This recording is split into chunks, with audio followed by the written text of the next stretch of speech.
बिस्मिल्लाहिर्रहमानिर्रहीम रब्बि इश्रह ली सदरी व यस्सिर ली अमरी वहलुल उक़दतन मिन लिसानी यफ़क़हू क़ौली। अल्लाहुम्मा सल्लि अला सय्यिदिना मुहम्मदिन नबिय्यिल उम्मी व अला सहबिहि बारिक वसल्लम।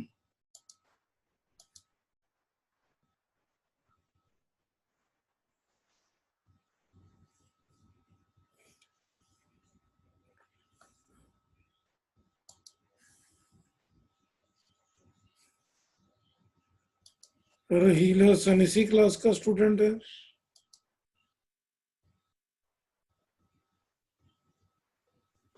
कौन सा?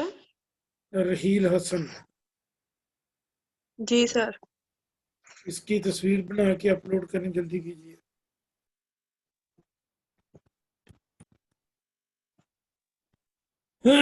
तस्वीर बना के अपलोड कीजिए, जल्दी करो।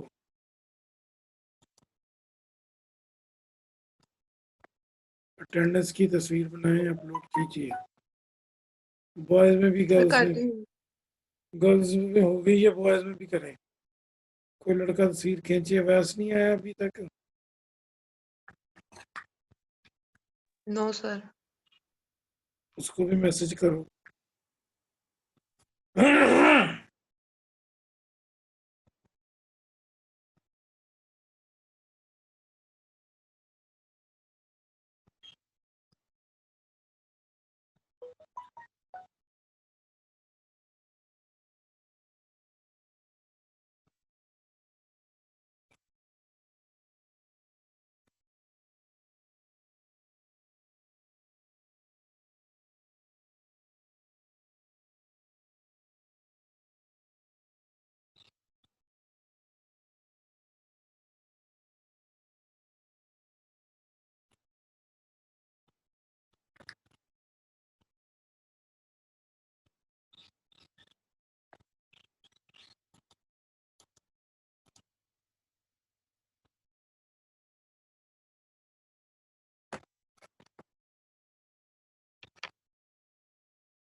किया सब लोगों ने।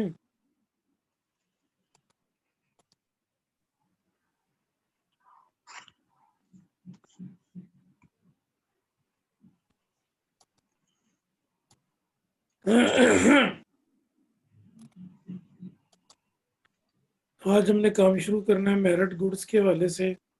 मेरिट गुड्स क्या होती हैं और इनकी पब्लिक फाइनेंस और प्राइवेट फाइनेंस में क्या हैसियत है। ये नोट्स मैंने आप लोगों के साथ पहले शेयर कर रखे हैं। इसकी एक कॉपी सब स्टूडेंट के पास हार्ड में मौजूद है।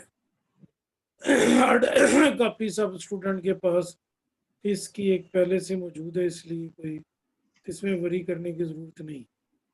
हार्ड कॉपी इसकी पहले से एक मौजूद है आप सबके पास। तो इनकी नोट्स की ये वहां से आज का लेक्चर शुरू किया जा रहा है। लगे हैं काम शुरू करने। बिस्मिल्लाहिर्रहमानिर्रहीम रब्बि इश्रह ली सदरी व यस्सिर ली अमरी वहलुल उक़दतन मिन लिसानी यफ़क़हू क़ौली। The concept of merit goods introduced as a result of public and private goods. The term merit goods is defined as those goods representing the aggregate value, circumstances, culture, environment, and social behavior of the society. Then it becomes the duty of the government to provide these goods. जो लोगों की ज़रूरियात ज़िंदगी हैं उन लोगों को government की तरफ से फराहम किया जाना, ये हमारे लिए मेरिट गुड्स के ज़िम्मे में आएगा। इसमें जब हम इसको देखेंगे तो दो कॉन्सेप्ट हमारे साथ इसके पीछे रन कर रहे होंगे, पब्लिक गुड्स के और प्राइवेट गुड्स के। यानी मेरिट गुड्स दोनों तरफ से ही आएंगे, ये प्रोविजंस दोनों तरफ से ही आएंगी। कुछ प्राइवेट इंडिविजुअल प्रोवाइड करेंगे और अपने लिए चार्ज कर लेंगे, और कुछ गवर्नमेंट जो है वो प्लस सप्लाई करेगी। और उसके लिए वो आपसे चार्ज कर लेगी, जैसे यूटिलिटीज वगैरह हैं। मैरिड गुड्स में भी पब्लिक और प्राइवेट, वही बात आ गई जो मैंने अभी आपको बताई कि ये प्राइवेट इदारे भी आपको सप्लाई करेंगे और गवर्नमेंट के इदारे भी आपको सप्लाई करेंगे। But the provision of merit goods may lead to distort the choices of individual, but as these goods represent the preferences of so many people, hence they are called merit goods. बहुत सारी चीज़ें अगर आप देखते हैं घरों में, तो हमें जो ज़रूरियात ज़िंदगी मिलती हैं वो दो ज़रिए से आती हैं। कुछ तो गवर्नमेंट के ज़रिए से आ रही हैं और कुछ जो है वो हमारी प्राइवेट ज़राए पूरी कर रहे हैं। जैसा कि सुबह नाश्ते की रिक्वायरमेंट है, ब्रेकफास्ट की, जो ब्रेड जो और दीगर चीज़ें आपको चाहिए वो सारी की सारी आपको सप्लाई करता है प्राइवेट, ये गवर्नमेंट नहीं सप्लाई कर रही। और इसी तरह सुबह सुबह जो इलेक्ट्रिसिटी, गैस चार्जेस और दीगर टेलीफोनिक चार्जेस हैं अदर देन मोबाइल, वो सर्विसेज आपको प्रोवाइड कर रही है गवर्नमेंट। तो उसके लिए आपको प्राइवेट अदारे की तरफ देखने की ज़रूरत नहीं है। तो ये आपकी अपनी चॉइस है कि आपने किस अदारे से कौन सी चीज़ परचेज करनी है। कुछ लोग जो है वो नेट यूज़ करते हैं, इसका पेटेल का या जो इसकी जो प्राइवेट अदारे हैं इनका, और कुछ जो है वो गवर्नमेंट का पीटीसीएल वाला यूज़ करते हैं मेरी तरह। तो दोनों सूरतों में पेटेल हो या दूसरा हो, तो ये सप्लाई की ज़रूरियत गवर्नमेंट ही पूरी कर रही है। In case of merit goods, efforts have been made to establish a relationship between public goods and private goods, which are generally opposite to each other. The government has to management in such a manner that the individual choices of society may not be effective. अगर private इदारों को देखा जाए तो वहां पर थोड़ी तो ये चीज कम होगी कि जो सामान हमें वहां से मिलता है वो थोड़ा रिफाइंड फॉर्म में मिलता है, थोड़ा बेहतर फॉर्म में मिलता है। मैं इसकी छोटी सी एक एग्जांपल लूंगा। जैसा कि नेशनल बैंक में लोग चले जाएं तो जैसे वो रिटायर होने वाले लोग होते हैं, थोड़ा काफ़ी सर्विस करके लोग उसमें बैठे हुए हैं और बहुत ज़्यादा लोग वो 6-7 साल में रिटायर होंगे, उनका बिहेवियर बड़ा ऑड है। उनका बिहेवियर बड़ा ऑड है। मैं किसी ज़रूरी काम के सिलसिले में अपनी सैलरी निकलवाने के लिए नेशनल बैंक गया, तो मैंने उस मैनेजर से कहा यार 59 जो मेरा अकाउंट नंबर है उसका ना मुझे बैलेंस बताना। तो मेरे मुंह से एक गलत नंबर मिल गया, तो मैंने ना निकल कहना था 590 कुछ, और मैंने कह दिया 593 5949।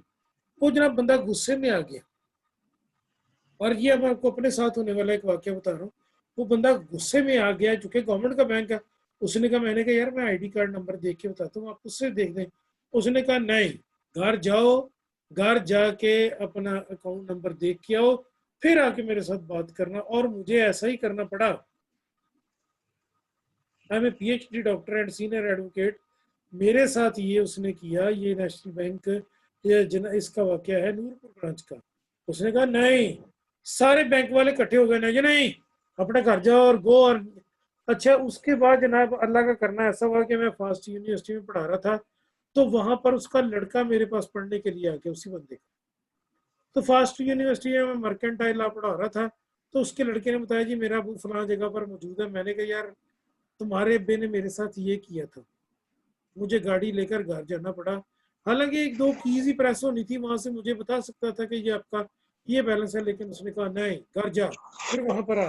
खैर वो मैं बात आपको ये बता रहा हूँ कि अब जब हम प्राइवेट बैंक को देखते हैं, तो प्राइवेट बैंक जो है वो आपसे पेन स्लिप भी भर देते हैं। वो बच्चे उन्होंने यंग भर्ती किए हैं, उनकी तरबियत भी की हुई है। तो ये सारी सूरत हाल अब जो है ना जी, इनकी सूरत हाल को इस तरह देखने में जिम्मेदार है।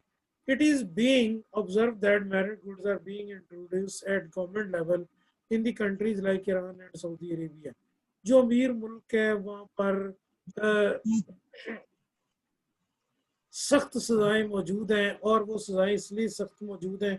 उस दिन मैं दुबई गया, तो दुबई में मैंने देखा कि एक बड़ी सी वो जो डबल कैबिन थी, उसके अंदर वो उसका बादशाह बैठा हुआ था, राशिद मखदूम। और उसके साथ उसने एक चीता जो था, ये जिसे हम कहते हैं कोगर या चीता, या जिसे हम कहते हैं पूमा, ये उसने अपने साथ बैठाया हुआ अंदर ड्राइविंग सीट के साथ चेन बांध के, और उसके बाद पीछे उसका एक गार्ड बैठा था। तो जब वो मैंने उसकी गाड़ी देखी, मैंने कहा यार लगता तो राशिद मखदूम ही है। दुबई छोटा सा शहर है, 66,000 किलोमीटर उसका एरिया सारा। तो मैंने कहा यार ये लगता तो राशिद मखदूम ही है। फिर वो उसके बाद उसने साइड पे पार्किंग गाड़ी लगाई, और उसके बाद उसका गार्ड उतारा। पहले वो उतरा, फिर उसका चीता उतरा जो था वो। उसके बाद जनाब उसने जहाँ भी जाना था, जो भी अपना काम करना था करके। तो मैंने एक बंदे से पूछा, यार ये बादशाह जो है, इसको कुछ जरूरत नहीं होती, इसको किसी सिक्योरिटी की जरूरत नहीं है। उसने कहा सर आपने कानून नहीं देखा ये कितना सख्त है। मैंने कहा नहीं।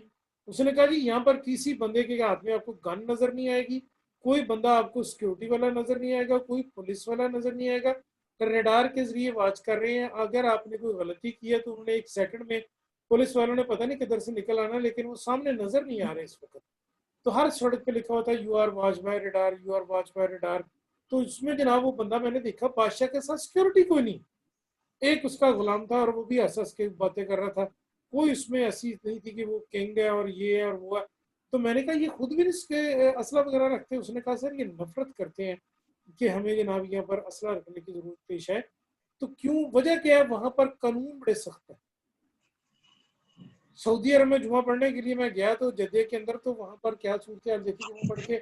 जब जद्दे में फारग हुए तो क्या उन्होंने जनाब मेरिट गुड सप्लाई किए हुए थे, ये मैं आपके साथ शेयर करने लगा हूँ। तो जुमा पढ़ के फारग हुए, अजीजिया पुराना इलाका है वहाँ पर, वहाँ माँ हुआ की भी कबर है।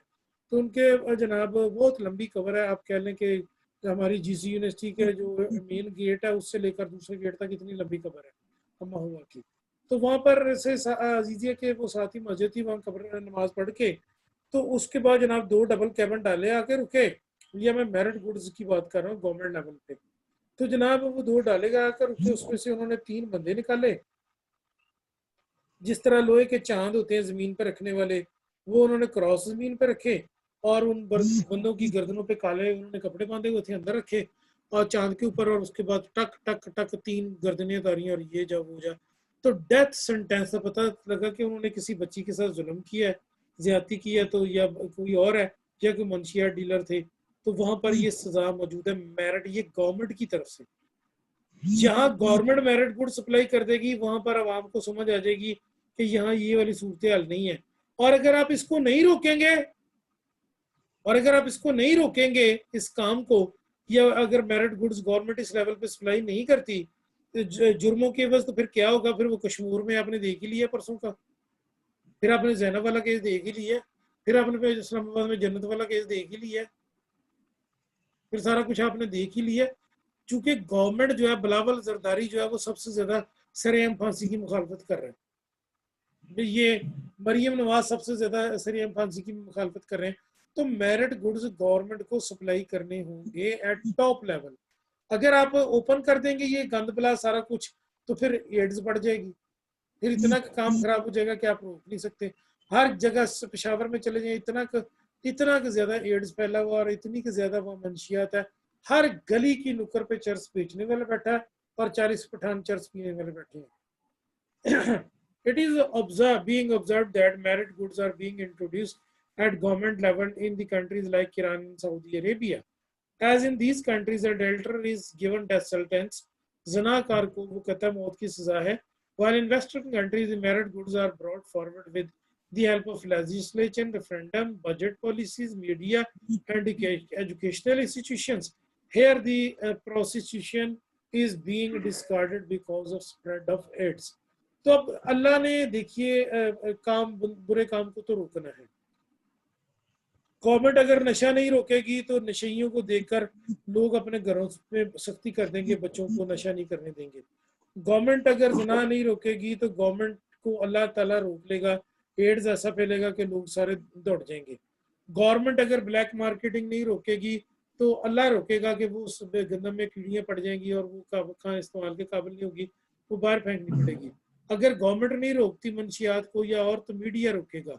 तो अल्लाह ने अपना काम लेना होता है। कि इसके बाद आते हैं एक्सटर्नलिटीज। एक्सटर्नलिटीज वो होती हैं कि जिनके इफेक्ट्स या बहुत बुरे होंगे या बहुत अच्छे होंगे। कुछ सजाओं के इफेक्ट बहुत बुरे होंगे, कुछ सजाओं के इफेक्ट जो है वो बड़े अच्छे होंगे। अच्छा जी, कुछ ऐसे जो मामला हैं वो इकोनॉमी वाइज बड़े अच्छे होंगे, कुछ मामला जो इकोनॉमी वाइज बुरे होंगे। हम इमरान खान को गालियां निकालते हैं कि उसने तबाही की है। चलो उसने जो तबाही की है वो तो की ही है, लेकिन जो पिछले साल में 40 साल में तबाही मारी हुई थी, उस 40 साल को अब कौन देखे? उसकी तरफ उसमें मरहम नवाज भी हाजिर बन गई है, और जरदारी का लौंडा वो हिजड़ा भी हाजिर बन गया, हाजी बन गया है, और वो कह रहा है मैं लत मार के गवर्नमेंट अड़ा दूंगा।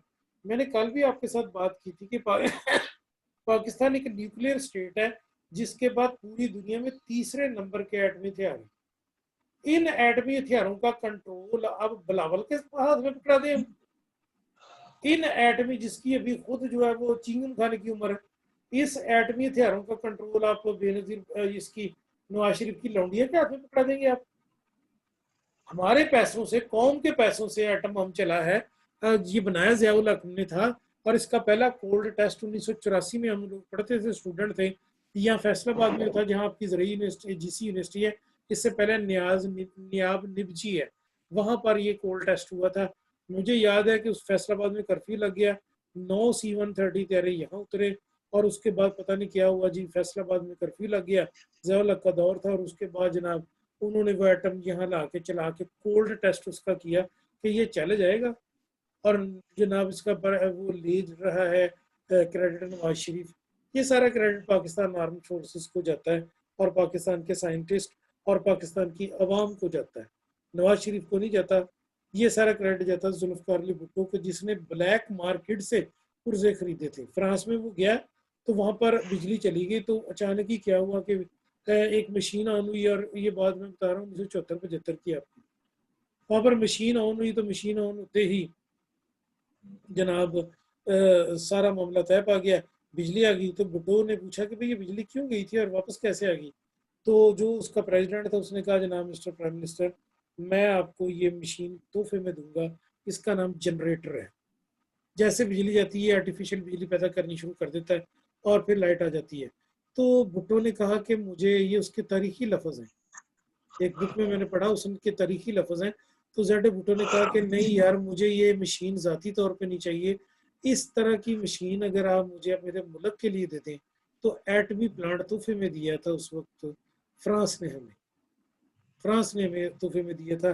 फिर मराज तैयारे दिए उसने पैसे लेकर, फिर वो अगस्टा जो फील्ड्स है वो दी। वहाँ पर हराम खोर गवर्नमेंट इस वक्त बगैरत है, जो हमारे नबी सल्लल्लाहु अलैहि वसल्लम के दिल नजारी करती है और हमारे सीनों में खंजर घूम रही है। अल्लाह ताला उनका चेहरा रसवा करे, गारत करे और वहाँ तबाही है। तो वहाँ ये जनाब ये एक कौम का सोचना पड़ता है। अब एक्सटर्नल इसमें दो तरह की इकोनॉमिक्स होंगी, एक इकोनॉमिक्स होगी इंटरनल, एक एक्सटर्नल होगी इंटरनल। दोनों सूरतों को हम देखते हैं। अच्छा जी, externalities are those activities which effect others for better or worse without those others paying or being compensated for activity. Externalities exist when private cost or benefit do not equal social cost or benefit. The two major species are external economies and external diseconomies. Yellow capital में उस दिन का परसों लाहौर गया 11 तारीख को, तो मुझे कोई काम था माल रोड पे, तो मैं लक्ष्मी चौक में खाना खाने बैठा हुआ था बट कढ़ाई पे। वह तो वहाँ पर अचानक ही मैंने देखा कड़कड़ होने लग पड़ा। मैंने कहा क्या कल का ये जो ट्रेन शहबाज शरीफ ने चलाई है वो चली है, तो हमारे सरों के ऊपर से वो गुजर के जा रही थी लक्ष्मी चौक पे। तो मुझे बड़ी खुशी हुई है, लेकिन साथ इस बात का अफसोस भी हुआ कि जितने पैसे हमने उस ट्रेन पे लगा दिए हैं या उस ट्रैक पे लगा दिए हैं, ये हमारे पैसे ज़ाया हो गए।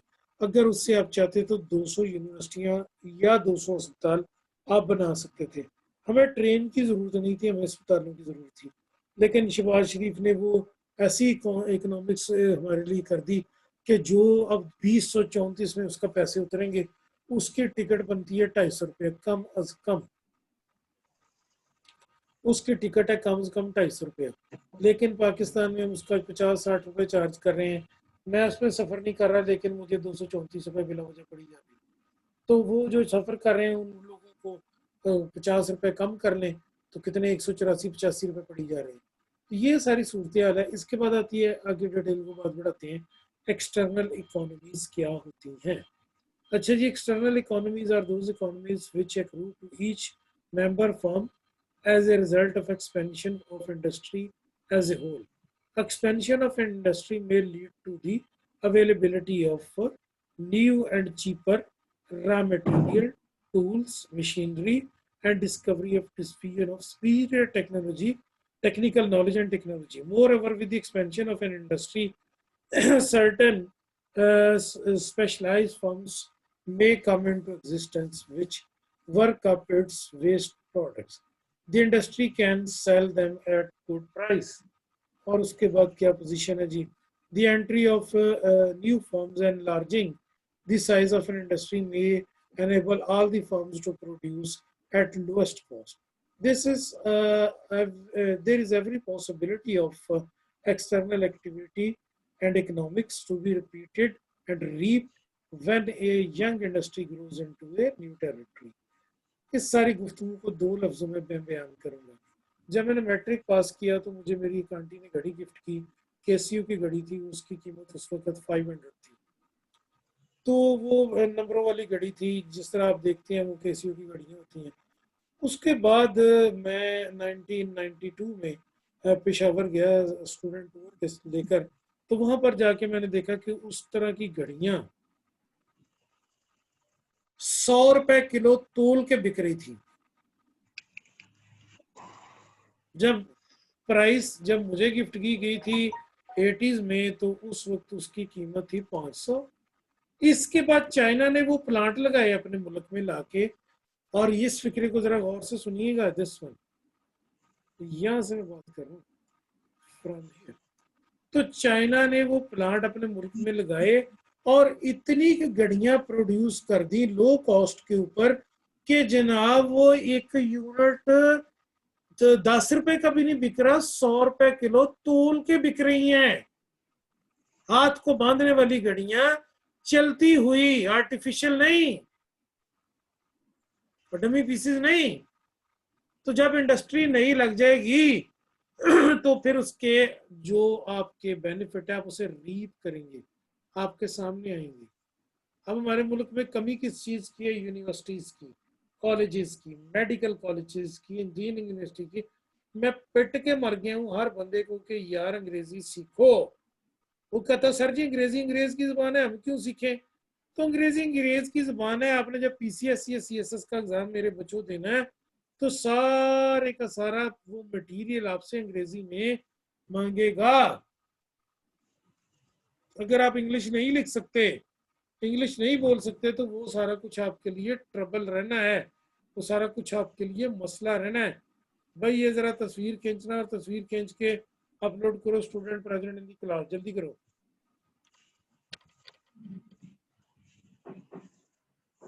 तस्वीर बनाओ student present in the class.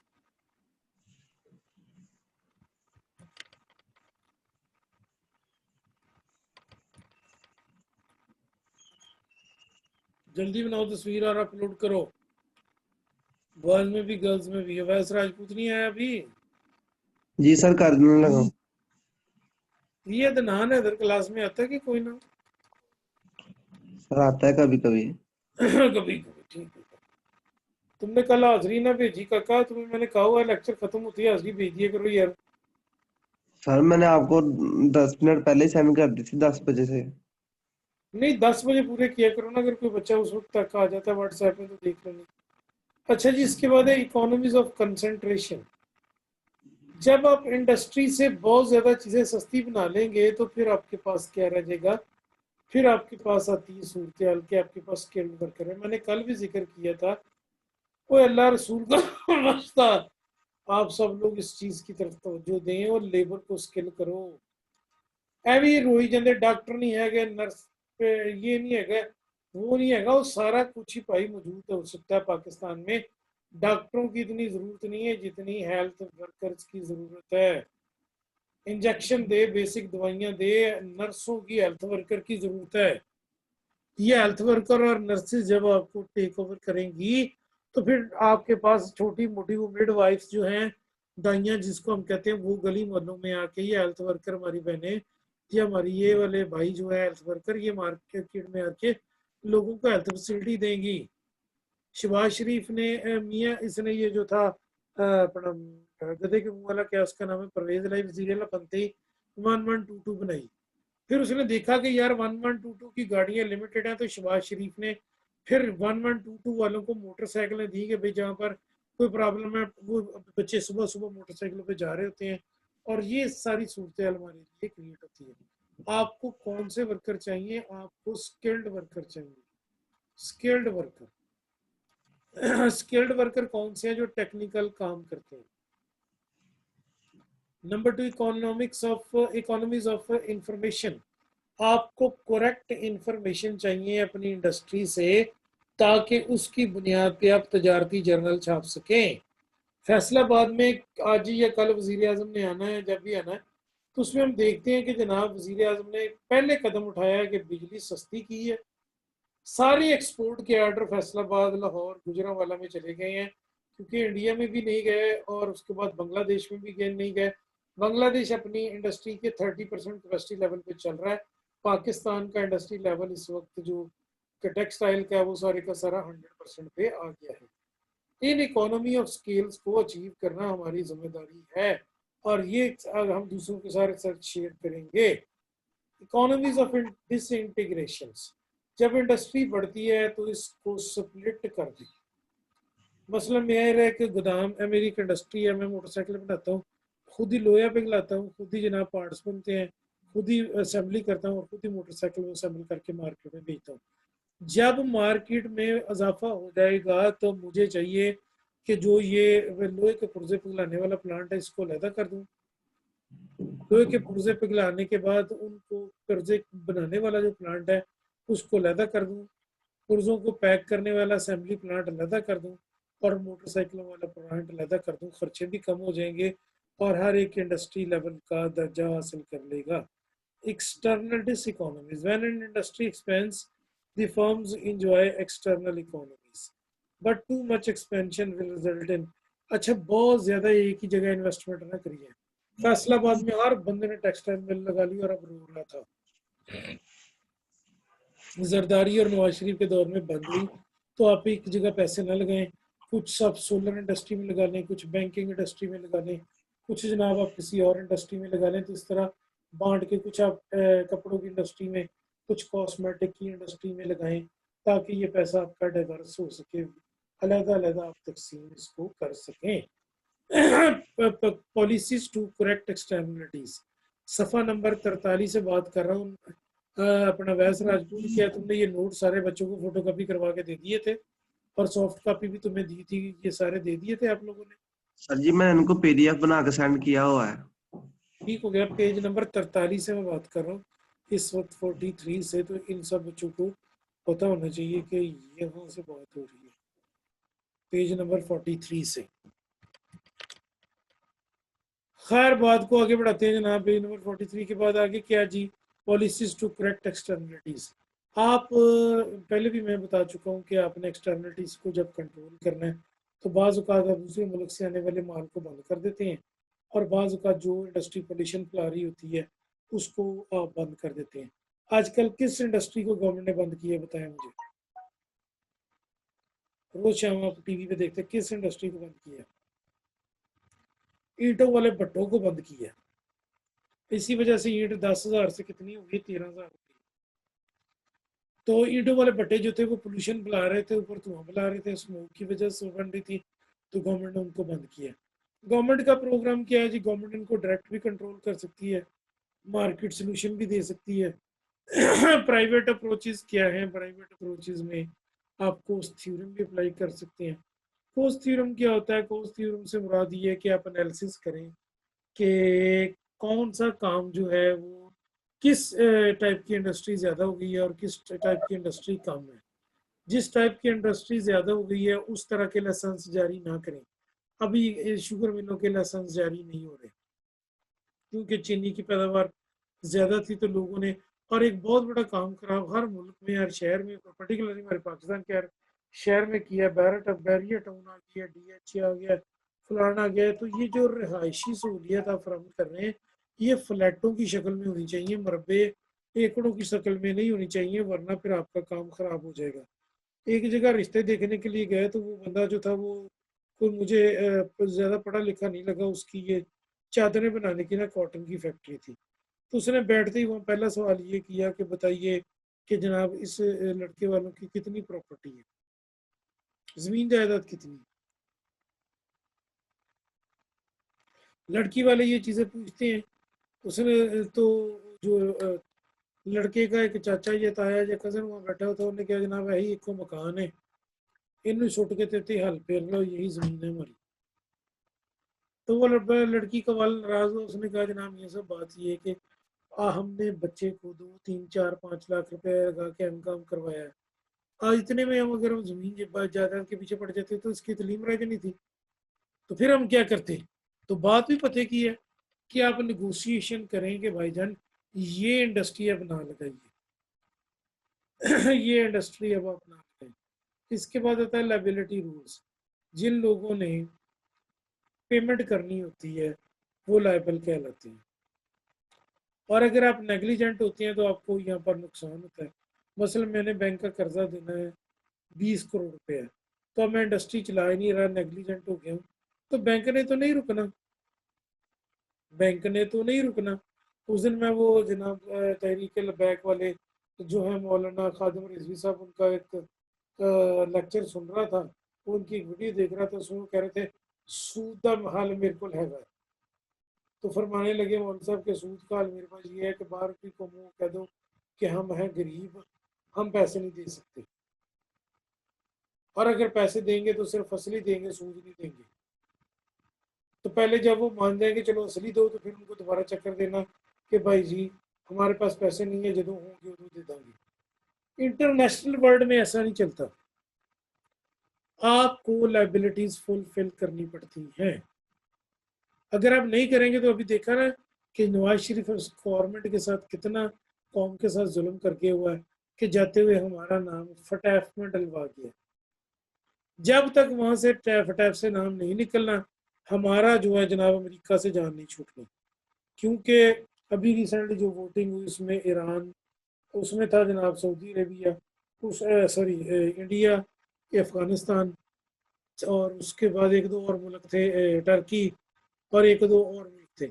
Turkey ने और एक दो और मुल्कों ने हमारे हक में वोट दिया, इंडिया और अफगानिस्तान ने हमारे मुखालफत में वोट दिया।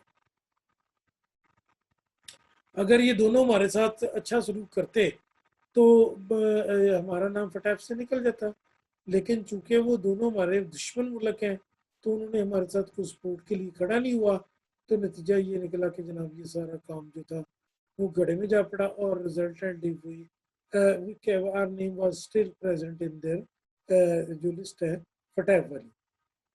Public finance and private finance ये मैं पहले भी इससे पहले बता चुका हूँ। पब्लिक फाइनेंस क्या होता है, प्राइवेट फाइनेंस क्या होता है, दोनों में आमदनी खर्चे होते हैं जी, होते हैं। दोनों अपने अपने रिसोर्सेज को मैक्सिमाइज करने की कोशिश करते हैं जी, करते हैं। मसलन मैंने 10 रुपये खर्चने, तो मैं 10 रुपये खर्च के मैक्सिमम बेनिफिट लेना चाहता हूँ। मेरे पास 3 काम है, 10 रुपये की गंडेरियाँ चूप लूँ, या 10 रुपये जो उनका बर्गर खा लूँ, या 10 रुपये में अपने कॉलेज से वैगन पे चढ़ के घर पे चला जाऊँ। तो अगर मैं गडेरियाँ खाता हूँ तो ये भी बेवकूफ़ी होगी, अगर मैं बर्गर खाता हूँ तो ये भी बेवकूफ़ी होगी। इस 10 रुपये का सबसे बेहतरीन यूज़ है, इस $10 का सबसे बेहतरीन यूज़ है कि मैं अपने घर के लिए ट्रांसपोर्ट अरेंज करूँ, विच आई डिड, और इसके नतीजे में ये बेहतरी हुई। तो इसमें हम ये देखते हैं कि हर बेनिफिट जो है वो ज़्यादा करने की कोशिश की जाएगी और कम से कम इसका इस्तेमाल किया जाएगा। अगर हमारे खर्चे ज़्यादा है और आमदनी कम है तो इस गैप को ब्रिज करने की कोशिश कीजिए, ये गैप पूरा करने की कोशिश की जाएगी। और उसके बाद जनाब ये लेक्चर आपने यहाँ तक नोट करना,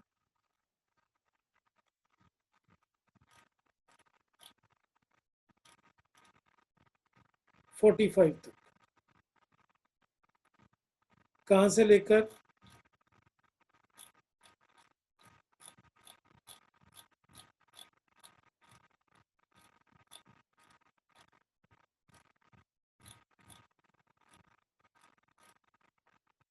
पेज नंबर 42 से लेकर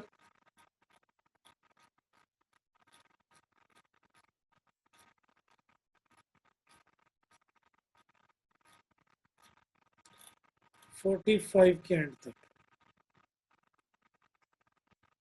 ये मैं कोशिश करता हूँ भी आपको अलहदा से व्हाट्सएप भी कर दूँ। नोट तो आपने कर लिया है, अभी इसको व्हाट्सएप करने की भी कोशिश करूँगा मैं।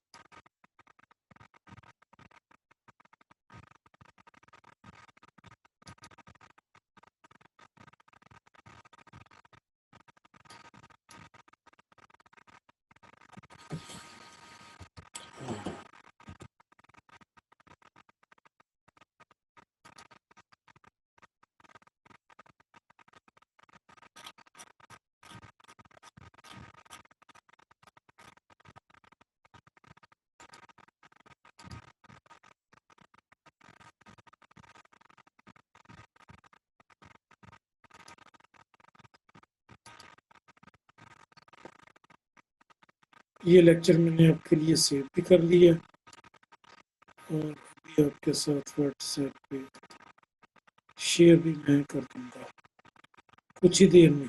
उम्मीद है कि आप लोगों ने ये लेक्चर नोट किया होगा और उसके बाद जनाब सारी बातें तवज्जो से सुनी होंगी। हमें ये ज़्यादा रिकॉर्ड भी नहीं करने देता, ये भी बड़ा प्रॉब्लम है इसके साथ। तो खैर जितना भी ये गुजारा करते हैं तो आते हैं अपने काम की तरफ दोबारा।